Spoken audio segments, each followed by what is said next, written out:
Welcome back to Power and Politics. I'm David Cochran in Montreal, outside Notre Dame Basilica, where tomorrow the funeral service for the Right Honourable Brian Mulroney will take place. But tonight, Canada's 18th Prime Minister is lying in repose at St. Patrick's Basilica. And that is where, for the past 2 days, the Mulroney family has been, meeting people who have traveled from across the country to pay their respects. Now, St. Patrick's Basilica is an important church in the Mulroney family. This is where Ben Mulroney and his wife Jessica Mulroney were married. And earlier today, I met with Ben Mulroney at the church to talk about his father and his father's legacy. Ben Mulroney, it's nice to meet you. I wish it was under happier circumstances, but thank you for your time today. You've been going through a very personal thing, but in a very public way. Yeah. How has that been for the family? Well, I'm glad you said that, because I think everybody who goes through grief, there's a commonality to it. This is unique, but I think this is unique and to our benefit. The fact that we can stand here and have people from all walks of life, from Montreal, Ottawa, and points in between, people from the international community, the diplomatic corps, regular Canadians, all coming in with stories. A lot of them saying thank you for sharing my father. That's quite therapeutic. It allows us to know him even better. And we knew him best. So for perfect strangers to come in and help us know someone we knew best helps us probably grieve a little better, more effectively, more deeply. We see that, right? In lying in state in Ottawa, lying in repose here, thousands of people coming through, and we can see them talking to you and shaking your hands, but we can't hear them. Yeah. Is there a particular story, a particular moment that has struck with you? Well, in Ottawa, what struck me was the stories from the high commissioners and the ambassadors who are coming in with so much more than just the standard stock, our condolences. So many of them came with stories of decisions my dad or his government made back in the day that are still yielding positive results for the people of that country. So whether it was the Ukrainian ambassador thanking Dad for being one of the first to recognize the independence of Ukraine, despite the protests from Americans, right. I might add. Same with Estonia and the other Eastern Bloc countries. I think the ambassador, high commissioner from Barbados, remembered that Dad forgave the debt that allowed them to finish building their airport. He said, every time I go through the airport, I thank Brian Mulroney. And there were so many stories like that. So that was Ottawa. And then here, there's so many personal stories of people meeting him when he walked down the street or in a restaurant or at a shoe shine. And my favorite was a woman yesterday who said, I didn't vote for your dad, I never want to vote for your dad. And then she took a beat and she said, and I got it wrong, I'm sorry. Oh. And then she was right next to my brother, who knows how to take a sad moment and make it funny. He said, well, he's right there, you can go apologize. He would have loved that. Yeah, he would have loved that, yeah. But it's been remarkable to watch it. We've been covering it obviously on television, and to watch it, and we saw you there in Ottawa shaking all the hands of everybody that went in.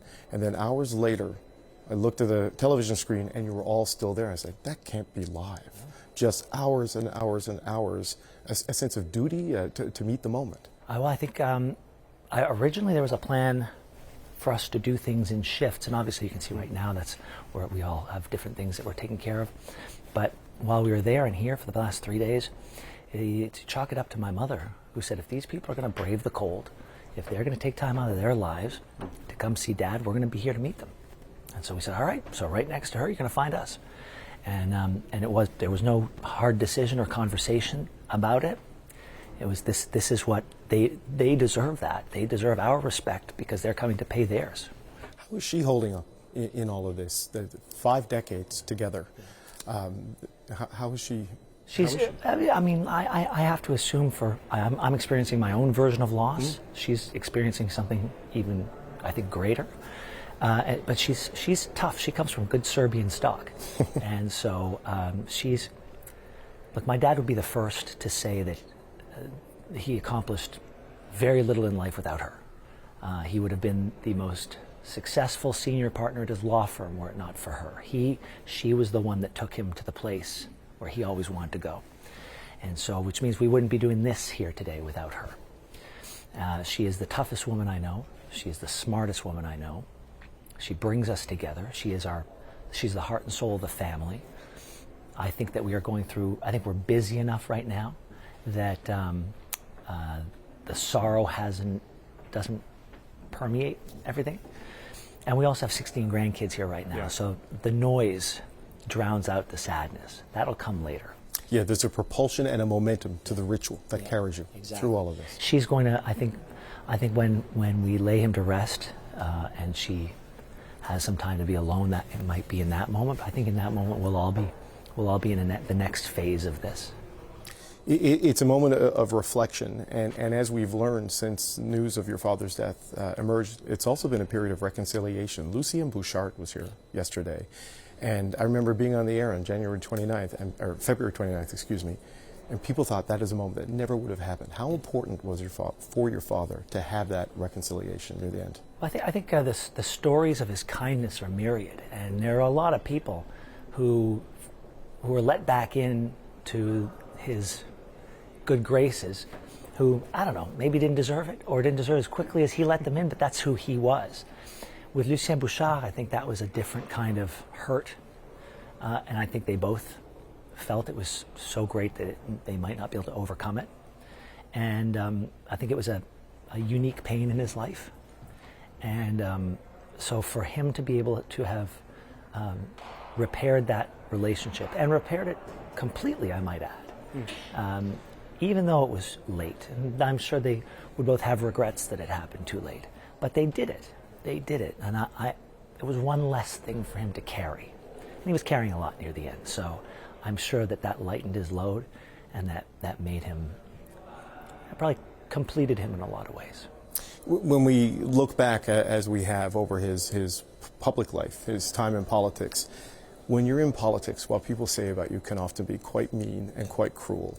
But over time, as you get away from the intensity of the moment, more reflective and assessing accomplishments and legacies. And the current Prime Minister talked about advice your father gave him about people are going to remember the big things. That's been a lot of that. How do you think your father would feel about the way the big things he tried and did, and sometimes wasn't able to do? How do you think he'd feel about the way those are being remembered right now? I think he'd be smiling right now. I think, I have no doubt for him it wasn't easy. I have no doubt that it hurt. And I remember some of the things I read and some of the things I saw on TV. Even as a young boy, I knew that wasn't right. I thought there were some really low blows at the time. But he had a guiding principle that the political capital was meant to be spent on those big things. He always said, if you retire at 90% in the polls, you've done something wrong. It means you were hoarding that capital and you didn't use it for to help to enact whatever vision it is that you have. And he wanted to make sure he spent every last drop of it. And he used to joke. He used to joke when he was at 12% in the polls. He said, the one thing I do miss about politics, the adulation. And that doesn't necessarily hold true today. But he was comforted. He really did believe that if he left it all out there, that in a generation or so, Canada would be better off. We are now in that next generation. And hearing from these people and reading the articles that I'm reading, you'd be hard-pressed to say he was wrong. I think he was right. When you look at it, though, big things, his whole career is punctuated with them, right? And so much so that you forget about some of them. Like you mentioned, Canada and Poland, the first countries to recognize a potential independent Ukraine. We've talked a lot about apartheid in South Africa, acid rain, the Montreal Protocol, free trade.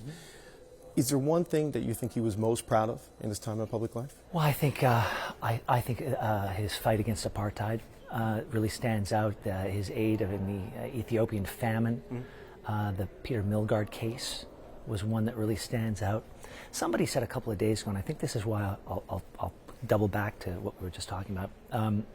Somebody said, it's very easy to disagree with your enemies, but it's true leaders are able to disagree with their friends. And so how he stood up to Margaret Thatcher and Ronald Reagan on the question of apartheid, I think really speaks to him as a leader on the foreign stage, the international stage, and those interpersonal relationships that he was able to navigate and negotiate so that he could still stand firmly in principle on behalf of Canada, what Canada stood for, still maintain those friendships, still maintain that level of respect, still communicate with those people, but say, on this point, we are fundamentally disagreeing and we are going to do what is right for us as a country. You mentioned the interpersonal relationships. I never covered your father. I spoke to him once. He called into the show on January 11th when Ed Broadbent passed away. Rosemary Barton set it up, and he wanted to do that, and he was in hospital. He was. He had a great respect for Ed Broadbent. He had great respect for John Turner, and you've seen the fiery exchanges. These were men who I think were cut from a different cloth. I think for them, listen, there are always lessons that can be learned, and people can change and people can grow.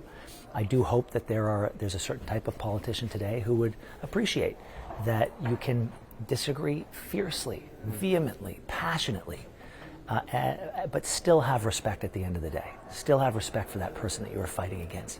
And they did too, even though, my dad came out on the winning side more often than not. There was kindness from them towards him.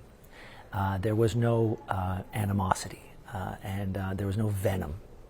And I think there's some politicians today who could probably pull that off. I'd like to see more of them, and hopefully after let's call it a celebration like this, hopefully people will be able to pull that lesson into their own lives. And it's missing, isn't it? It's really needed. It is. There are. I'm hopeful. I'm hopeful for politics in the future. I do love it when people feel called to politics. I think it should be viewed as a calling, and that's what it was for my dad.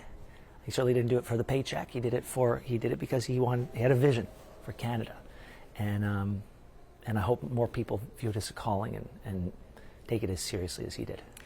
It's been a long time for your family to get to this point. 3 weeks almost with the funeral set for tomorrow. What do you hope Canadians take away from the service tomorrow, saying goodbye to your father? Well, I think everyone who speaks is going to speak from a place of deep personal connection to my father. It's going to be, I think you'll hear genuine stories and genuine emotion. I think there's going to be a lot of music. I really do hope there are going to be some laughs in there, because I'm going to need it. I'm going to need a little humor to punctuate the sadness. And but I hope people are left with the sense of a man who at the end of his life lived a full and complete life. He was satisfied with the life he led, and he always said, I'm going to leave it to historians to write my legacy.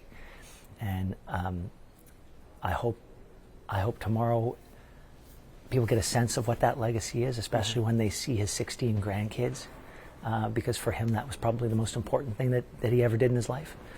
I hope they get a sense of joy out of it all, because he was a joyful man and we had a joyful life because of him. On the night he passed, former Prime Minister Jean Chrétien spoke to reporters on Parliament Hill, and he gave what I thought was the best tribute you can give of anybody at the end of the life. He said his children can be proud of their father. Yeah. And I think that's what we all want as parents, and it's clear it's true. Well, he had wise words from a wise man. Ben Mulroney, my deepest sympathies. Thank you for sharing your time with us at this difficult time. David, I appreciate it. Thank you very much. Thank you, sir.